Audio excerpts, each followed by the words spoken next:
네, 삼성전자 주가가 올 들어 30% 이상 하락했습니다. 외신은 삼성전자가 혹독한 시험을 치르고 있다고 평가했는데요. 고대역폭 메모리 HBM의 엔비디아 납품에 관해서 젠슨왕 최고 경영자의 긍정적인 멘트에도 불구하고 희망 고문으로 끝나는 게 아니냐, 이런 우려도 있죠. 삼성전자의 위기 탈출 해법은 무엇인지, 그리고 내년 반도체 협방은 어떨지 이승우 유진투자증권 리서치센터장 모시고 자세한 이야기 들어보겠습니다. 센터장 어서 오세요. 예, 안녕하세요. 자, 이 삼성전자 위기설이 많이 있었고 자사주 매입 계획도 발표했는데 젠슨왕 최고 경영자가 그동안 얘기 나오던 그 고대역폭 메모리 납품 빨리 좀 진행하겠다 이렇게 얘기를 해서 그런지 주가 많이 좀 오르고 있습니다. 그 영향인가요? 그런 부분도 좀 있다고는 할 수 있지만 또 자사주 매입을 계속 하고 있기 때문에 그런 부분도 이제 좀 같이 플러스 영향이 좀 된 것 같고요. 젠슨왕의 이 발언은 사실은 작년에 이제 올 초에도 한번 있었잖아요. 아, 그래요? 그래서 이게 어느 정도 진위가 있는 건지 아니면 약간 립 서비스인지 그거는 조금 시간을 두고 저희가 봐야 될 것 같고요. 어쨌든 그런 얘기 나왔다는 거는 최소한 플러스 요인이라고 보고 있습니다. 예. 그러니까 일각에서 계속 그러더라고요. 납품 소식 들릴까 말까 계속 기대를 하는데 이제 젠슨왕 얘기가 나오니까 뭔가 좀 이제는 이루어지겠군 하다가도 이것도 역시 희망 고문 아닌가? 뭔가 안 나오는 거 아닌가? 늦어지는 게 아닌가? 이런 우려도 많이 있는 것 같아요. 근데 사실 이제 삼성이 현재 엔비디아에 HBM을 납품을 하고 있느냐? 그럼 하고 있습니다, 사실은. 엔비디아에 어떤 걸 납품? HBM3로 하고 있는데요. 예. 근데 이제 그 제품이 그러니까 삼성이 엔비디아에 넣는 제품이 우리 엔비디아의 메인 프로덕트, 예를 들면 H100이나 H200 이쪽은 아닌 것 같고, 그거보다 약간 이제 그 밑에 있는 제품들, 그게 바로 이제 중국으로 들어가는 H20이라는 제품에 좀 들어가는 것 같고요. 그래서 사실 이제 엔비디아에 납품을 하고 있느냐, 우리는 사실 하고 있다 이렇게 말씀을 드릴 수 있어요. 근데 이게 중요한 거는 이제 우리 시장에서 원하는 거는 H200이라든지 B100 이런 쪽에 메인 프로덕트에 좀 과연 들어갈 수 있는지 이런 것이고요. 지금은 사실은 이제 좀 원래 삼성이 약속했던 것도 좀 늦어졌잖아요. 그러다 보니까 사실 내년도 물량이 거의 대부분은 SK 하이닉스가 다 픽스가 됐고요. 그러면 나머지 물량을 이제 좀 받아갈 수 있는 정도인데 그렇다 그러면 그게 좀 한계는 있지 않겠느냐 이렇게 좀 생각이 되고 있습니다. 그러니까 HBM3E 지금 젠슨왕 씨와 8단, 12단 모두 납품을 좀 빨리 파는 걸 노력하겠다고 그랬는데 설령 그게 통과가 되더라도 품질이 통과되더라도 실제 내년에 삼성전자에게 매출로 잡히는 건 굉장히 얼마 안 될 수 있다 그런. 정확히는 모르겠는데 만약에 이제 엔비디아가 전체 이 GPU가 생각보다 더 많이 늘어나면은 그 부분은 이제 가져갈 수 있겠죠. 하지만 기본으로 현재 잡혀 있는 물량은 SK 하이닉스가 거의 물량을 가져가기 때문에 이게 좀 일찍 된 거랑 좀 약간 늦어진 거랑은 약간의 그런 뉘앙스 차이는 있을 거라고 좀 보고 있습니다. 그러네요. 자, 이 삼성전자 이제 위기론이 나왔고 삼성전자도 분기 실적을 발표하고 사과문까지 낼 정도였으니까 외신은 이제 혹독한 고문이다. 그러면서 10조 원 자사주 매입 계획을 발표했지 않습니까? 이 효과는 지금의 이게 효과가 충분하게 반영이 되고 있는 겁니까? 아니면 이제 다 끝난 건가요? 근데 원래 이제 자사주 매입 효과라는 게 좀 시차를 두고 발생을 합니다. 시차를 두고? 왜냐하면 사실은 이게 주식을 사겠다고 한 건데 그러면 외국인들은 오히려 이제 더 팔 수가 있어요. 그러니까 삼성전자를 조금 부정적으로 보는 그 외국인들은 오히려 거기다 대고 이제 계속 물량을 계속 던질 수가 있는 거죠. 그래서 이제 그게 완전히 소화가 될 때까지는 주가가 아주 세게는 못 올라갈 거로 저희가 보고 있고 실제로 이게 딱 9년 전에 그런 일이 있었습니다. 9년 전에 2015년도에도 삼성전자가 11조 3천억 원의 이제 자사주 매입을 발표를 하고 그 전에 주가 좀 오르다가 결국 발표하고 나니까 오히려 주가가 좀 더 떨어집니다. 그런데 결국은 이제 언제부터 주가가 올랐냐면 결국은 중요한 거는 펀더멘탈 개선이에요. 실적이 좀 돌아서는 것들이 눈에 보이니까 외국인들이 주식을 파는 걸 멈추게 되죠. 멈추게 되는데 삼성전자는 공시를 한 게 있기 때문에 주식을 사야 됩니다. 계속 사야 되고. 그러면 그러니까 지금은 어떤 시기냐면은 물량을 이제 받쳐놓고선 자사주 매입을 하는 거죠. 파는 사람들이 충분히 있기 때문에. 왜냐하면 굳이 비싸게 살 필요는 없는 거잖아요. 그렇죠. 오히려 싸게 사는 게 더 좋을 수가 있으니까. 그런데 이제 외국인의 매도세가 멈추게 되면 그러면 삼성전자는 그 기간 내에 그 정해진 물량을 사야 됩니다. 그럼 어떻게 사야 되냐면 가격을 올리면서 사야 되죠. 그래서 그때부터 주가가 올라가는 게 전통적인 그런 케이스입니다. 그래서 그러네요. 그러니까 시차가 좀 걸릴 수 있다 그렇죠. 그런 얘기네요. 예, 그래서 초기에는 오히려 주가가 그렇게 많이 안 움직일 수 있는데 여기에 이제 펀더멘탈 개선이 뒷받침이 되면 그러면 이제 주가는 생각보다 많이 올라갈 수 있죠. 근데 바로 이제 그 부분이 문제네요. 그러니까 자사주를 사서 뭔가 바칠 수는 있지만 펀더멘탈 개선이 된다는 전제잖아요. 그렇습니다. 자, 그러면 우리가 궁금한 거는 그럼 삼성전자 펀더멘탈 개선이 될까 그런 거잖아요. 될까에 관한 의문은 이제 답변을 여러 가지 전제 조건이 다를 텐데 네. 뭐 업황을 한번 먼저 볼까요? 업황을 보면 어떨까요? 사실 최근에 이제 그 반도체 업황에 대해서 단기적으로 좀 리스크가 많아졌습니다. 왜냐하면은 올해 기대를 했던 그 AI 스마트폰이나 AI 노트북 이거의 판매가 좀 굉장히 부진하고요. 부진해서 오히려 올해 상반기 동안에 쌓아놓았던 그 재고를 현재 조정하고 있는 중입니다. 그래서 저희가 볼 때는 뭐 내년도 뭐 1, 2분기까지는 좀 상황이 안 좋을 것 같고요. 거기에 덧붙여서 뭐 다 아시겠지만 이제 트럼프 2기가 시작이 될 텐데 근데 문제는 사실은 뭐 저희가 뭐 트럼프가 될 거라고 전혀 생각을 못한 것은 아니지만 그 과연 이제 레드 수입이 될 거냐 이거는 사실 저희가 그렇게 가정에 넣지를 않았었거든요. 공화당이 상하영을 다 장악하느냐. 네, 그렇게 되면은 이제 사실은 이 정책의 드라이브가 좀 세게 걸릴 수가 있고 그럼 트럼프가 이야기했던 이 관세, 이 배리어가 현실화될 가능성이 있습니다. 그렇죠. 그러면 아무래도 사실은 세계 교육이 좀 영향을 받을 거고 그 과정에서 디맨드가 좀 더 안 좋을 가능성들이 있습니다. 그래서 저희도 지금 내년도 이 IT 기기 수요 전망치를 하향 조정을 현재 고려 중에 있고요. IT 기기 수요 전망을 낮출 걸 고려한다. 트럼프 리스크를 좀 반영을 해가면서. 그렇습니다. 예. 그거를 뭐 전혀 무시할 수는 없는 상황인 것 같아요. 그래서 좀 반영을 해야 될 것 같고. 그다음에 또 하나는 이제 최근에 좀 이슈가 되는 건데 이제 중국의 메모리 업체인 CXMT라고 있습니다. D램 업체인데 그 회사가 올해 그 반도체 장비 구매를 굉장히 많이 했거든요. CXMT가? 그게 무슨 뜻인가요? 장비를 구매를 많이 했으면 이제 결국에는 배치를 하겠죠. 장비를 배치를 하고 그럼 거기서 그 공장이 돌아가기 시작을 하면은 물량이 나오겠죠. 근데 뭐 아무래도 그 제품들이 고부가 가치 제품은 아닐 것이고 그 DDR4 특히 이제 PC나 노트북용이 많을 텐데 그러면 뭐 우리 업체들도 영향을 안 받을 수가 없습니다. 왜냐하면 제가 볼 때는 그 CXMT의 D램이 꽂힌 제품들이 미국으로 들어가기는 쉽지 않을 것 같아요. 트럼프가 뭐 블랙리스트를 지정할 가능성이 저는 높다고 보고 있기 때문에 그렇지만 미국 이외의 국가, 뭐 동남아시아라든지 뭐 일부 유럽이라든지 이런 때는 이제 그 제품들이 들어갈 거고 그쪽에서 이제 국내 업체들과의 경쟁이 불가피하겠죠. 가뜩이나 디맨드 상황이 지금 예상보다 좀 안 좋아질 가능성이 있는데 저가 제품이긴 하지만 그쪽에서 물량이 늘어난다. 그러면 아무래도 가격은 좀 많이 빠질 수가 있지 않을까라고 좀 생각이 돼서 기존에 저희가 생각했던 거 보다는 전망치 조금 낮춰야 될 가능성들이 현재 높아졌습니다.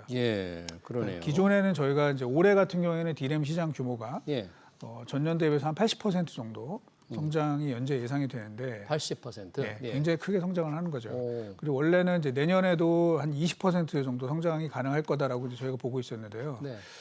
이게 좀 어려울 것 같고 뭐 예를 들면 한 자릿수 정도로 좀 한 자릿수로 그 정도로 뭐 일단 마이너스가 안 나는 정도만 돼도 다행이 아닐까 이렇게 좀 생각을 좀 정리하고 있습니다. 그러면 이 삼성전자 판매 이런 게 내수가 이렇게 증가율이 확 떨어진다면 삼성전자 직접적인 타격을 받을 가능성이 있는 거잖아요. 받을 가능성이 있죠. 그래서 그 저희가 D램 시장 전망치를 좀 하향 조정한다는 의미는 결국에는 삼성전자, SK하이닉스의 실적 전망치도 좀 하향 조정이 좀 필요하다 이렇게 좀 보고 있습니다. 그러네요. 그러니까 이 자사주 효과가 제대로 발휘하려면 기본적인 체력, 전반적인 상황이 좋아져야 돼. 펀더멘털이 좋아져야 되는데 펀더멘털의 가장 중요한 업황을 지금 우리 이승훈 센터장께 여러 가지 얘기하셨는데 다들 조금 그늘 좀 구름이 좀 낀 듯한 그런 느낌인데. 근데 사실은 이제 그거보다 더 중요한 게 있습니다. 삼성전자는 이 업황도 업황이지만 최근에 이제 삼성전자에 대해서 정말 우려하는 거는 이 업황의 문제가 아니라 삼성전자의 기본적인 경쟁력이 너무 약화된 것 아니냐. 이제 이게 사실 굉장히 컸거든요. 기술 경쟁력의 최고의 1등 기술 회사로서 리더십을 지금 굉장히 흔들리고 있죠. 뭐 흔들리고 HBM에서도 결국은 하이닉스한테 그렇죠. 선두를 뺏겼고 네. 엔비디아 납품도 마이크론한테 2등도 뺏겼습니다. 뭐 이렇게 된 상황이고 또 특히 파운드리에서는 TSMC와의 격차는 더 벌어지고 있는 반면에 예. 이제 3위로 치고 올라오는 중국의 SMIC와의 격차는 좁혀지고 있습니다. 그러면 파운드리에서도 뭐 1등이 문제가 아니라 이거 또 하나 내려앉을 수도 있는 거 아니냐라는 이제 우려가 굉장히 커지고 있고요. 예. 스마트폰에서도 뭐 비교적 뭐 잘하고 있는 편이기는 하지만 1등 업체 이제 애플이랑 비교해 보면 격차가 더 확대되고 있거든요. 그래서 애플과 그런 측면에서 뭐 업황도 업황이지만 우리 삼성하면 사실 뭐 기술의 삼성 뭐 네. 이렇게 저희가 인지를 하고 있었는데 올해 들어서 이제 이 기본 전제가 상당히 좀 흔들리고 있고 그게 지금 최근에 외국인들이 대거 매도를 하는 이런 가장 큰 원인으로 보고 있습니다. 그래서 사실은 그게 제일 중요할 것 같아요. 업황보다도 이 경쟁력을 다시 회복하느냐 이게 제일 중요한 변수일 것 같습니다. 사실 조금 이승우 센터장 말씀 들어보니까 조금 더 무섭게 들립니다. 왜냐하면 업황은 상황에 따라 바뀔 수도 있고 조금 시간이 지나면 견디면 괜찮을 수도 있는데 이 기술 경쟁력 잃어버리고 있는 기술 경쟁력을 회복하고 예전에 최고의 삼성이 되기 위해서 그러면 나름의 조직이 삼성이라는 그 한 조직이 제대로 이게 대비하고 있느냐 경영진은 여기 이런 심각성을 알고 대비를 하고 있느냐 이런 부분은 어떨까요? 지금 그렇게 하고 있을까요? 이제 뭐 다행스럽게도 어쨌든 뭐 누구의 잘잘못을 떠나서 최근에 아시겠지만 삼성전자 반도체 수장이 이제 교체가 됐습니다. 그래서 전영현 부회장이 네. 반도체 수장으로 이제 뭐 메모리랑 비메모리를 총괄하게 됐고 굉장히 이례적으로 이번에 이제 3분기 실적 발표에 앞서서 이례적으로 삼성이 반성문을 써냈죠. 그렇죠. 예. 예, 이제 그게 사실은 뭐 일부에서는 지금 같은 상황에서 반성문이 무슨 소용이냐, 실적을 내는 게 중요하지 이렇게 얘기를 하지만 저는 삼성이 어쨌든 공식적으로 자신들의 이 실책 이거에 대해서 인정을 했다는 것 자체가 어떻게 보면 변화의 시작이라고 저는 생각을 해요. 네. 그래서 그 내용을 보면은 사실 그 반성문에 저는 답이 있다고 봅니다. 반성문에 삼성이 근본적인 경쟁력을 네. 다시 회복을 하겠다라고 얘기를 했습니다. 이게 굉장히 중요한 변수거든요. 단순히 HBM이 늦어진 거 이게 문제가 아니라 근본적인 D램 경쟁력 자체가 지금 굉장히 흔들리고 있거든요. 그래서 그거를 회복하는 게 일단 급선무가 아닐까 그렇게 생각을 합니다. 지금 이제 삼성전자 어떤 위기의 본질을 좀 얘기해 주신 것 같아요. 업황의 전반적인 경기 부진에 따른 업황 부진도 얘기했지만 과연 삼성전자가 잃어버린 기술 경쟁력을 회복할 수 있을 것인가에 관한 본질적인 말씀을 해주셨는데 그런 부분이 자 짧은 시간 내에 될 수 있을까 하는 의문이 있는데 그렇다면 그게 바로 삼성전자 주가의 이제 상방을 올라갈 수 있는 여력을 어느 정도 열어두느냐로 귀결될 것 같은데 어떻게 보시는 거예요? 뭐 상방을 제가 지금 여기서 말씀드리기는 그래요. 근데 어쨌거나 삼성전자가 과거에는 주가의 저점이 PBR 1.1배에서 방어가 됐었거든요. 1.1배. 예, 근데 이번에 하락 때는 PBR 0.9배, 0.85배까지 이렇게 좀 떨어졌습니다. 한 번도 보지 못했던 그런 주가가 나왔고요. 예. 이거는 뭐 제가 삼성이 아무리 그 예전 같지 않은 삼성이라 하더라도 조금 과도하다고 생각을 합니다. 과도한 하락이다. 네, 그래서 일단 그거는 어느 정도 회복이 될 것 같고요. 이제 여기에서 과연 이제 얼마까지 치고 올라갈지 이거는 제가 지금 말씀드릴 수 있는 게 아니고 이제 삼성이 어떤 변화된 모습을 보이고 예. 실제로 누구나 다 삼성이 최근에 몇 년간의 모습과는 좀 다른 어떤 근본적인 변화가 나타났다. 이게 이제 발견이 되면 조금 이제 방향은 바꿀 수 있다 이렇게 생각을 합니다. 그러네요. 삼성전자의 하방은 주가 순자산 비율 0.85까지 떨어졌는데 이건 너무나 낮은 거다. 그러나 올라가는 거는 본격적인 기술 경쟁력 회복의 가능성이 좀 보여야만 좀 볼 수 있다 이런 얘기인데. 자, 엔비디아 이제 HBM 납품보다 더 중요한 이슈를 말씀해 주셨지만 늘 우리가 엔비디아를 많이 쳐다봅니다. 엔비디아 실적 발표 후에 좀 뭐 3분기 실적이 괜찮았는데 4분기가 조금 전망치가 안 좋으니까 주가가 떨어졌잖아요. 이제 상승 탄력이 좀 많이 약해지는 거예요, 엔비디아?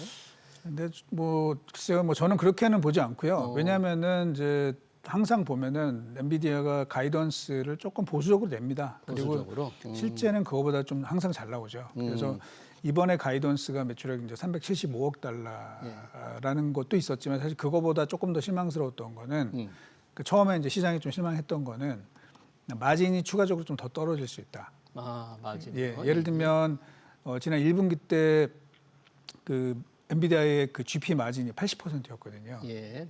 근데 이게 77, 이번에 75까지 떨어졌고 다음번엔 73.5까지 떨어진다라고 얘기를 했는데 그 다음에 한두 번 더 떨어질 수 있어서 70% 초반까지 더 내려갈 수 있다. 예. 그렇게 이제 젠슨왕이 얘기를 했어요. 예. 그렇게 떨어지는 이유는 블랙웰이라는 그 신제품 출시에 따른 이제 초기 셋업 비용, 그다음에 초기 이제 일부 불량이 나타난 거에 대한 예. 충당금 설정 이런 것들이 주 요인인데요. 그래서 이제 좀 실망을 했습니다. 하지만 그 이후에 이제 진행된 컨퍼런스 콜에서 엔비디아 관련된 그 많은 질문들이 나왔어요. 이번에 제가 볼 때는 엔비디아 컨퍼런스 콜이 굉장히 유익했거든요. 굉장히 좋은 질문이 많이 나왔고 거기에 대해서 젠슨 왕이 그 엔비디아가 그리고 있는 이 향후 AI 인더스트리의 어떤 발전 방향 그리고 엔비디아가 뭘 준비하고 있는지에 대해서 이야기를 했는데 보면은 제가 느낀 거는 저거 들으면서 느낀 거는 역시 엔비디아가 이래서 다르구나. 이래서 세계 1등 반도체 사고. 좀 확실히 좀 다르다는 느낌을 많이 받았습니다. 단순하게 뭐 AI GPU를 만들겠다 이런 정도가 아니라 굉장히 큰 그림을 그리고 있다라는 것들이 아주 구체적으로 좀 제기가 되었기 때문에 예. 뭐 이 반도체나 AI를 공부하고 싶은 분들은 제가 볼 때 꼭 한번 들어보시라라고 이제 꼭 말씀을 드리고 그래요? 싶고요. 그러한 측면에서 보면은 역시 엔비디아를 따라갈 자 이 세상에 누가 있겠는가 이런 생각이 들 정도고요. 네. 물론 이제 주가가 올해 많이 올랐죠. 예. 하지만 여전히 엔비디아는 매출액 성장률이 전년 대비해서 90%가 넘습니다. 예. 그런데 과연 그 정도 성장이 나오는 기업이 미국에 과연 있겠느냐? 그러면 엔비디아 주식을 팔고 뭘 사야 뭘 되느냐? 사겠느냐, 예. 이거. 그런 생각이 좀 들어서 예.